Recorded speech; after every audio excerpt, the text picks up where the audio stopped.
O que causa compulsão alimentar e o que mantém a compulsão alimentar funcionando? Os episódios compulsivos são limitados a um tempo. Aquela pessoa que come o dia inteiro não tem compulsão alimentar. Necessariamente é limitada ao intervalo de 2 horas.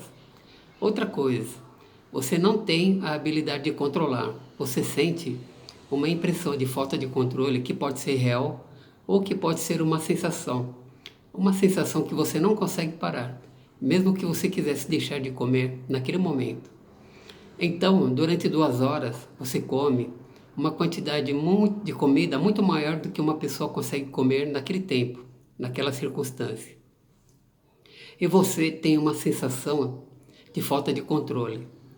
Além disso, depois que o episódio acaba, geralmente você está se sentindo mal, é porque você comeu muito. Você começa a sentir uma culpa muito grande e uma preocupação muito grande de ganhar aquele peso que você acabou de colocar para dentro. Então, esses episódios são muito sofridos, carregados de sofrimento para a pessoa que tem. Ela tem uma sensação de que não é ela que... Ela tem uma sensação de que ela não consegue mudar a vida dela. E ela faz planos depois disso para que ela possa mudar, para que isso não aconteça mais. Porém, isso acaba se repetindo cada vez mais. Quem tem compulsão alimentar periódica é uma pessoa que geralmente fez uma dieta restritiva em algum momento da sua vida. E esse momento, em geral, acontece entre 10 e 20 anos de idade. Esse é o compulsivo que sofre por mais tempo na vida adulta. Agora, por que isso acontece? Porque o cérebro do adolescente ainda não está completamente formado. A pessoa tem uma impulsividade muito maior do que teria na vida adulta. E ela não consegue controlar seus impulsos. Então, a dieta restritiva, ela causa uma falta de controle e ela também causa a ativação no centro de sobrevivência da pessoa. O corpo não sabe o que está acontecendo. Ele entende como se você estivesse passando fome. Aquela restrição seja por falta de comida, quando na verdade não é, mas o corpo reage como se fosse. Da mesma forma.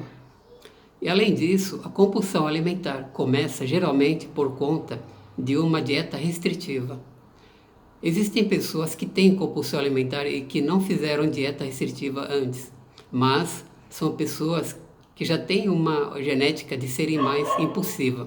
Já têm um ambiente familiar onde existe uma alimentação em excesso e existe uma alimentação cheia de comidas que são hiperpalatáveis, que são aquelas que podem ser mais facilmente viciantes, que são carboidratos e açúcares. Esse tipo de alimentação favorece o vício. Ela favorece a ativação do centro de ativação e fissura e recompensa do cérebro. Então, esse tipo de pessoa também pode ter compulsão alimentar, mesmo sem ter feito nenhuma dieta restritiva anterior. E aí, como a compulsão alimentar se mantém? Ela se mantém porque você, no começo, houve todo aquele sistema de sobrevivência. A ativação de uma restrição causou toda aquela compulsão depois. Isso no começo se instala desse jeito. Mas o comportamento, conforme ele é repetido, ele se instala e a gente chama de comportamento operante. Então, através de neurônios serem disparados juntos, eles acabam ficando ligados juntos também. Então você cria um caminho neural e o seu cérebro, aquele comportamento se estabelece e é o que a gente chama de hábitos. Hábitos são comportamentos que ficam estabelecidos pela repetição. Então, quando vem o impulso, existe já um automatismo envolvido para que você faça aquele comportamento que já foi estabelecido anteriormente. O que é feito pelo cérebro como uma economia de energia, mas que pode colocar hábitos que não são desejáveis por muito tempo. Então, como se livrar da compulsão alimentar depois disso tudo?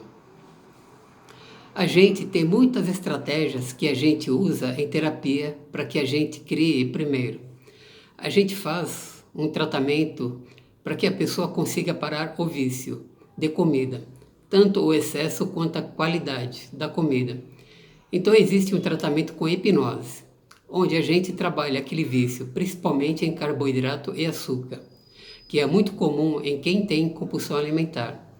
A segunda coisa que a gente faz é uma psicoeducação, onde a pessoa tem que rever aqueles padrões, valores internos, para que a comida pare de ser um gatilho, para que a comida pare de ser uma ameaça e ela consiga ouvir novamente o seu corpo, no sentido de saber quando ela tem fome e quando ela está saciada. Em terceiro lugar, a gente também faz uma substituição desse comportamento indesejável por um comportamento desejável, e isso é feito mudando estímulos ambientais, mudando reforço. Enfim, cada caso ele vai necessitar de um tipo diferente de abordagem. Então, não há protocolo que a gente segue para todos os casos. Tem uma pergunta que é muito comum, que é feita para mim. O que acontece então? A gente come de ansiedade? Eu sou uma pessoa muito ansiosa? Então eu tenho compulsão alimentar? Na verdade, não. A ansiedade não causa compulsão alimentar. Na verdade, é ao contrário. A compulsão alimentar é que causa a ansiedade. Então, quando você tem aquele disparo dos impulsos, disparo da fissura para comer, você gera uma ansiedade para que você possa tomar uma ação. Da mesma forma, depois que você tem o episódio de compulsão alimentar, você também tem a ansiedade por causa da culpa, do reforço, daquele sentimento de falta de controle e de falta de você ser o dono de si mesmo. Então é muito mais comum a gente ter a ansiedade como uma consequência da compulsão alimentar do que realmente como uma causa. Até porque a ansiedade sozinha, em geral, ela desativa a fome. Então, realmente, quando você estiver, vamos supor, uma situação de perigo real, você acabou de encontrar uma cobra no meio do caminho, a primeira coisa que você vai fazer é pensar em comer? Não, né? O corpo não ativa a fome como ansiedade, uma ansiedade de perigo real. Então, o mecanismo não é bem assim. Isso é muito mal compreendido até pelos médicos, nutricionistas, endocrinologistas, terapeutas em geral. O tratamento da ansiedade dificilmente vai conseguir resolver o problema da compulsão alimentar. É isso aí, pessoal. Até mais.